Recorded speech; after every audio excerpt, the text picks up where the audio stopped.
લઈને Morbi પીજીવીસીએલે action plan તૈયાર કર્યો છે। પતંગની દોરીઓને લંગર નાખવાના કારણે વીજળીના તારને ભારે નુકસાન થતું હોય છે, તો વીજ કરંટમાં પણ અનેક કેસ સામે આવે છે। ત્યારે કોઈ અનિચ્છનીય ઘટના ન બને તે માટે 200 થી વધુ કર્મચારીઓ તૈનાત રહેશે, જેઓ મકર સંક્રાંતિ પર્વ પર સ્પેશિયલ ડ્યુટીમાં ફરજ બજાવશે। મોરબી પીજીવીસીએલ કચેરીએ પતંગ મહોત્સવને ધ્યાનમાં રાખીને જનતાને પણ સાવચેત રહેવા અપીલ કરી છે અને સલાહ આપી છે। સાથે જ કોઈ પણ પ્રકારની ફરિયાદ માટે ટોલ ફ્રી નંબર પણ જાહેર કર્યા છે। દરમિયાન અમે સવારના 6 વાગ્યાથી રાતના 8 વાગ્યા સુધી અમારી 18 ટીમોને તૈનાત કરી છે કે દરેક સાધનો સાથે સતત ગામમાં ને બધે ફરતા રહેશે અને ક્યાંય પણ કાંઈ પ્રોબ્લેમ થાય તો તાત્કાલિક સોલ્યુશન થાય। આ ઉપરાંત અમે 200 થી વધારે અન્ય સ્ટાફ એના માટે તૈનાત રાખ્યો છે। ચોરીથી ગળું કપાવવાની કે ધાબા પરથી પડી જવાની ઘટનાઓ બને છે, ત્યારે આવી ઘટનાઓને પહોંચી વળવા માટે 108 ઇમરજન્સી સેવા સજ્જ બની છે। તારીખ 14 અને 15 જાન્યુઆરી માટે સ્ટાફ અને દવાના સ્ટોક સહિતની સામગ્રીમાં વધારો કરાયો છે। દર વર્ષે 108ની સેવામાં ઉત્તરાયણના દિવસે ઇમરજન્સી કોલમાં 20% જેટલો વધારો રહે છે, જેને લઈ 108 ઇમરજન્સી સેવા દ્વારા ઉત્તરાયણ પર્વને લઈ એક્શન પ્લાન તૈયાર કરાયો છે। 108 સેવા હોસ્પિટલ સાથે સતત સંપર્કમાં રહેશે અને 108 ઇમરજન્સી મેનેજમેન્ટ સેન્ટરમાં તાલીમબદ્ધ ઓફિસર ડોક્ટરની સેવા સાથે સમગ્ર ગુજરાતમાં અત્યાધુનિક એમ્બ્યુલન્સ ઉપલબ્ધ રહેશે। તારીખ 14 અને 15 જાન્યુઆરીએ 2 બોટ એમ્બ્યુલન્સ અને 800 થી વધુ એમ્બ્યુલન્સ, 38 આઈસીયુ એમ્બ્યુલન્સ તૈનાત રહેશે। દિવસે લગભગ 29% જેટલી વધી અને 4900ની આસપાસ ટોટલ ઇમરજન્સીસ થવા પામશે અને તેવી જ રીતે વાસી ઉત્તરાયણનો જે દિવસ છે તે દિવસે પણ આ કાઇટ ફ્લાઇંગનું પ્રમાણ વધારે હોવાના કારણે લગભગ 20% જેટલો વધારો થઈને 4500 જેટલી ઇમરજન્સીસ ગુજરાતમાં થવા પામશે। બાળકને લાગ્યો છે કરંટ। 13 વર્ષીય બાળકનું કરંટ લાગતા મૃત્યુ થયું છે। हाई टेंशन लाइन में पतंगनी दोरी फसाता लाग्यो छे करंट। सूरतनी सचिन जीआईडीसी विस्तारनी घटना होवानी जानकारी। वो मेरा लड़का पतंग उड़ा रहा था और हाई टेंशन में तार आती है, उसमें पतंग फंस गया। इसके डोरी हाथ में था, वो डोरी के निवर्तक वो पावर आया, उसका वो शरीर में पूरा ब्लास्ट कर गया। વધતા ઉપયોગથી સરકાર ચિંતિત। રાજ્ય સરકાર ટૂંક સમયમાં ગાઈડલાઈન જાહેર કરશે। સોશિયલ મીડિયા અને સ્માર્ટફોનની અસરોથી બાળકોને નુકસાન, શિક્ષકો વાલીઓ માટે નિયમો જાહેર થશે।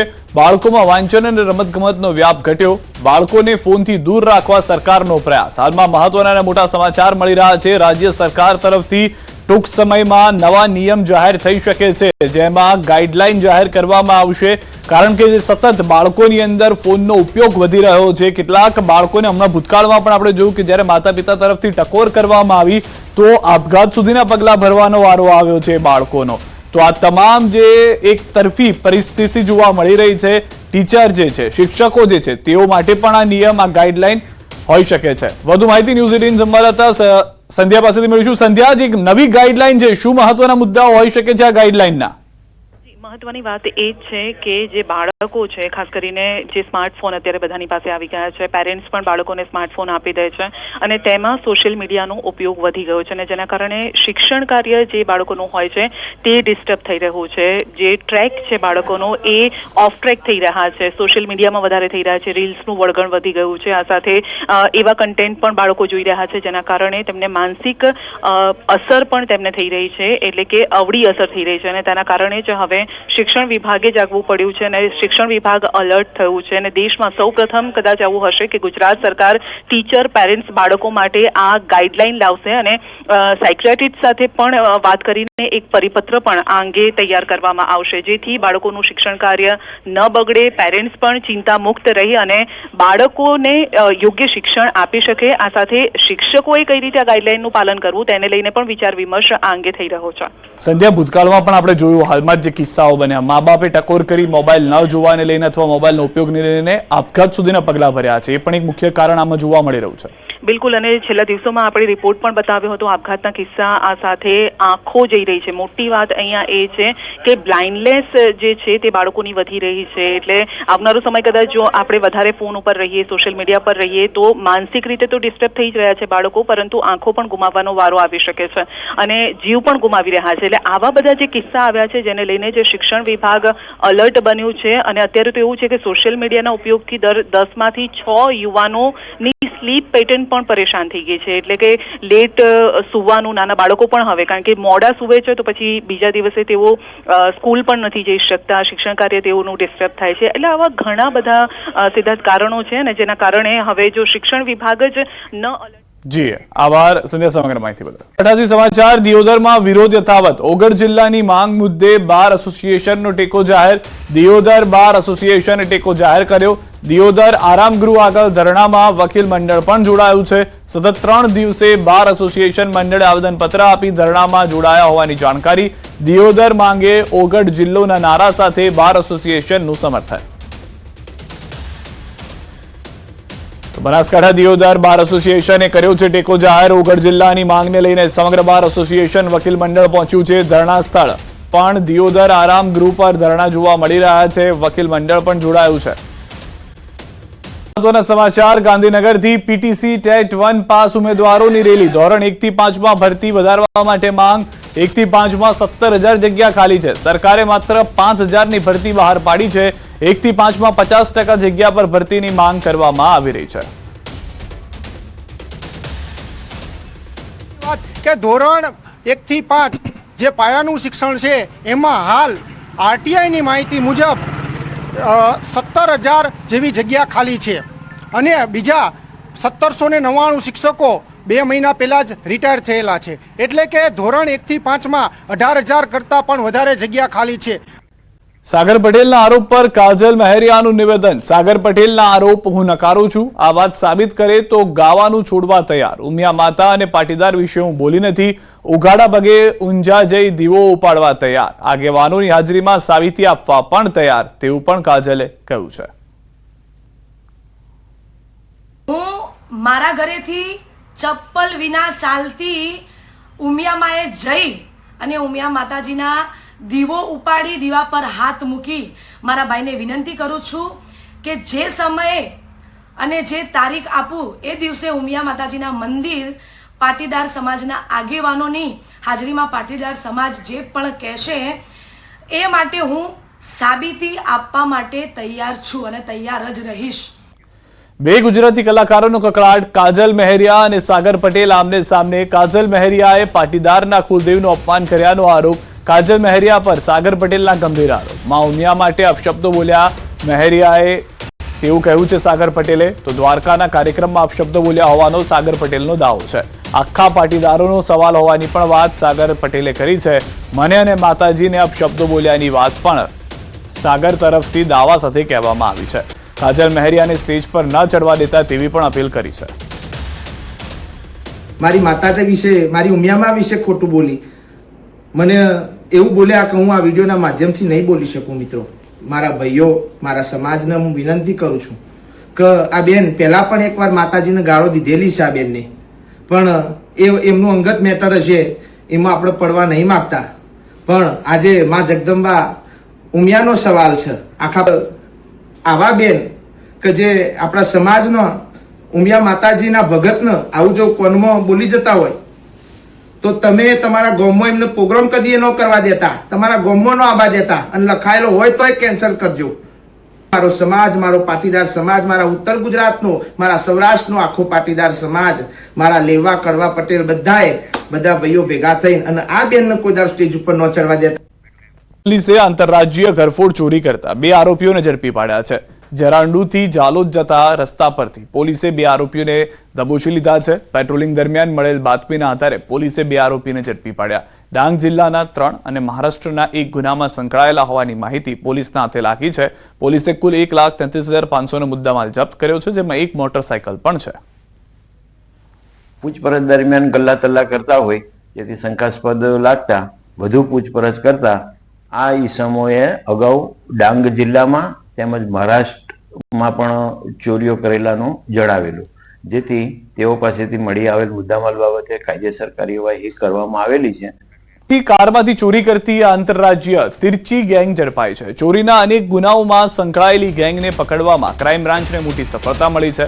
પોલીસે બાતમીના આધારે આજવા રોડ પરથી 12 આરોપીઓની ધરપકડ કરી 10 લાખનો મુદ્દામાલ જપ્ત કર્યો. આ તમામ આરોપીઓ ચોરી માટે પંકાયેલા તમિલનાડુના રામજીનગરના ગામના છે. આરોપી જગન બાલા સુબ્રમણ્યમ સેવરે આ ગેંગનો લીડર હોવાનું સામે આવ્યું છે. ગિલોલથી કારના કાચ તોડી ચોરી કરવાની આરોપીઓની મોડસ ઓપરેન્ડી હતી. કારમાંથી લેપટોપ, આઈફોન, ટેબ્લેટ્સ, રોકડ, દાગીના સહિતના ચીજવસ્તુઓની ચોરી કરતા આરોપીઓએ વાપી, અમદાવાદ, જામનગર, અમદાવાદમાં ગુનાખોરી આચરી હોવાનું સામે આવ્યું છે. મહારાષ્ટ્ર, ગોવા, શિરડી, પુણે, નાસિક સહિત અનેક રાજ્યોમાં ચોરી કરી હતી. આરોપીઓમાં ટેકનિકલ જાણકાર અને ઉચ્ચ શિક્ષણ ધરાવતા લોકો પણ સામેલ છે, જેને ટેકનિકલ સ્પેર પાર્ટ્સ અલગ કરવા, IMA ચેન્જ કરવામાં એક્સપર્ટ છે. પોલીસ પૂછપરછ દરમિયાન આરોપીઓના અન્ય ગુનાઓનો પણ ખુલાસા થઈ શકે છે. કેટલાક આરોપીઓ તો 2 થી 3 પેઢીઓથી ચોરીની ગુનાખોરીની પ્રવૃત્તિઓ આચરતા હોવાનું પણ જાણવા મળ્યું છે. ની હકીકત એવી છે કે તમિલનાડુના તિરુચિરાપલ્લી એટલે કે ત્રિચીના રામજીનગર કે ખૂબ જ ઇનફેમસ એરિયા છે કે જ્યાં આ પ્રકારના કારની કેબિનમાંથી કારમાંના કાચ તોડીને અને ધ્યાન ચૂકવીને ચોરી કરતી ગેંગ સક્રિય છે એવી બાતમી મળેલ અને એના માણસો અહીંયા આવીને રહેલા છે અને ચેક કરતા એમની પાસેથી અલગ અલગ લેપટોપ, આઈફોન, ટેબ્લેટ્સ તમામ વસ્તુઓ મળી આવેલ છે. મહેસાણાના ઊંઝા પાસે થયેલી લૂંટ મામલે પોલીસે 2 લૂંટારુઓની ધરપકડ કરી. સિદ્ધપુરના દેથળી 4 રસ્તાથી 2 ઇસમોએ મુસાફરોના સ્વાંગમાં કાર ભાડે કરી હતી. અમૂઢ ગામ પાસે કાર ચાલક પર તીક્ષ્ણ હથિયારથી હુમલો કરી કાર તેમજ મોબાઈલની લૂંટ કરી ફરાર થઈ ગયા હતા. ઘાયલ કાર ચાલક પ્રતાપ ઠાકોરનું સારવાર દરમિયાન મોત નીપજ્યું હતું. મહેસાણા LCB પોલીસે સમગ્ર કેસની તપાસ હાથ ધરી. લૂંટારુઓ ઊંઝા વિસનગર હાઈવે પર તરફ ગામની સામે હેલીપેડ ઉપર હોવાની પોલીસને બાતમી મળી હતી. આરોપી વિપુલ ઠાકોર અને નિલેશને ઝડપી પાડી મહેસાણા LCBએ વધુ તપાસ હાથ ધરી છે. અમારી લોકલ ક્રાઇમ બ્રાન્ચની ટીમને આ તપાસ કરતા આ 2 વ્યક્તિઓના પૂરા નામ સરનામા અમને મળેલા, જેમની અમે એક અમારી કચેરીએ લાવી એને પૂછપરછ કરેલી અને એ પૂછપરછ દરમિયાન એમને આખો આ જે ગુનો કરેલો છે એની કબૂલાત કરેલી હતી. કરેલ દરેક વ્યક્તિને પોલીસકર્મી સમજવાની ભૂલ ન કરતા, નહીં તો પછતાવાનો વારો આવશે. સરકારી નોકરી મેળવવાની લાલચમાં તમારા પૈસા કોઈ ઠગબાજને ન પધરાવી દેતા, નહીં તો રડવાનો વારો આવશે. જી હા, અરવલ્લીના બાયડ પંથકમાં નકલી ASI બની પોલીસમાં નોકરી આપવાના બહાને 6 યુવાનો સાથે ₹13 લાખથી વધુની ઠગાઈ આચરવાની ઘટના સામે આવી છે. આ ભેજાબાજનો પૈસા પડાવતો શંકાસ્પદ વિડીયો જોવા મળ્યો. ભોગ બનનારે બાયડ પોલીસમાં ફરિયાદ નોંધાવી. બાયડના આંબલિયારા ગામના ચૌહાણ નિમેશ અશોકભાઈ નામના શખ્સે અને તેના પિતાએ આ ઠગાઈ કરી હોવાનું ખુલ્યું. નવાઈની વાત એ છે કે અગાઉ પણ આ ઠગબાજોને પોલીસે ઝડપ્યા હતા, પરંતુ હાલ તેઓ જામીન પર છૂટી જતા ફરિયાદીએ પોલીસ સામે પણ સવાલો ઉઠાવ્યા છે.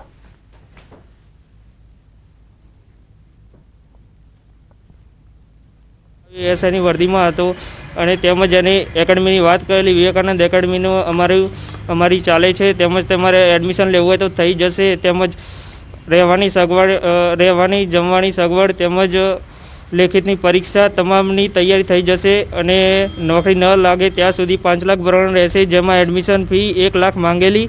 ASI તરીકેનો પોતાનો ઓળખાણ આપી અને ગાંધીનગર વિવેકાનંદ એકેડેમીમાં એડમિશન કરાવી નોકરી અપાવવાની વાત કરી અને સહાયરો તથા ફરિયાદી પાસેથી ટોટલ 13,50,000 રૂપિયા જેવી મત્તા લઈ લીધેલી હતી.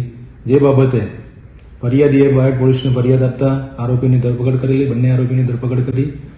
સાવલીમાં ખનીજ માફિયા ઉપર તવાઈ બોલાવવામાં આવી છે. 24 કલાકમાં શિનોર બાદ સાવલીમાં કાર્યવાહી. જાલમપુરની મહીસાગર નદીમાં ખનન પર તવાઈ. ખાણ ખનીજ વિભાગે બોલાવ્યો સપાટો. ટ્રેક્ટર, ડમ્પર, JCB સહિતના સાધનો જપ્ત કરાયા.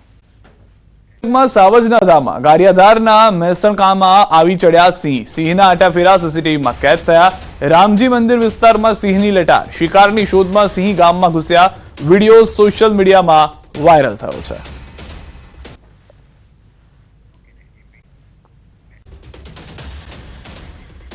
પંચમહાલના ગોધરામાં કપિરાજનો આતંક. ગોધરાના સાવલીવાડ તેલંગ હાઈસ્કૂલ સહિતના વિસ્તારમાં કપિરાજે આતંક મચાવતા અનેક લોકોને બચકા ભર્યા. મહિલા સહિતને સતત બીજા દિવસે નિશાન બનાવી હુમલો કરતા રહીશોમાં ફફડાટ ફેલાયો.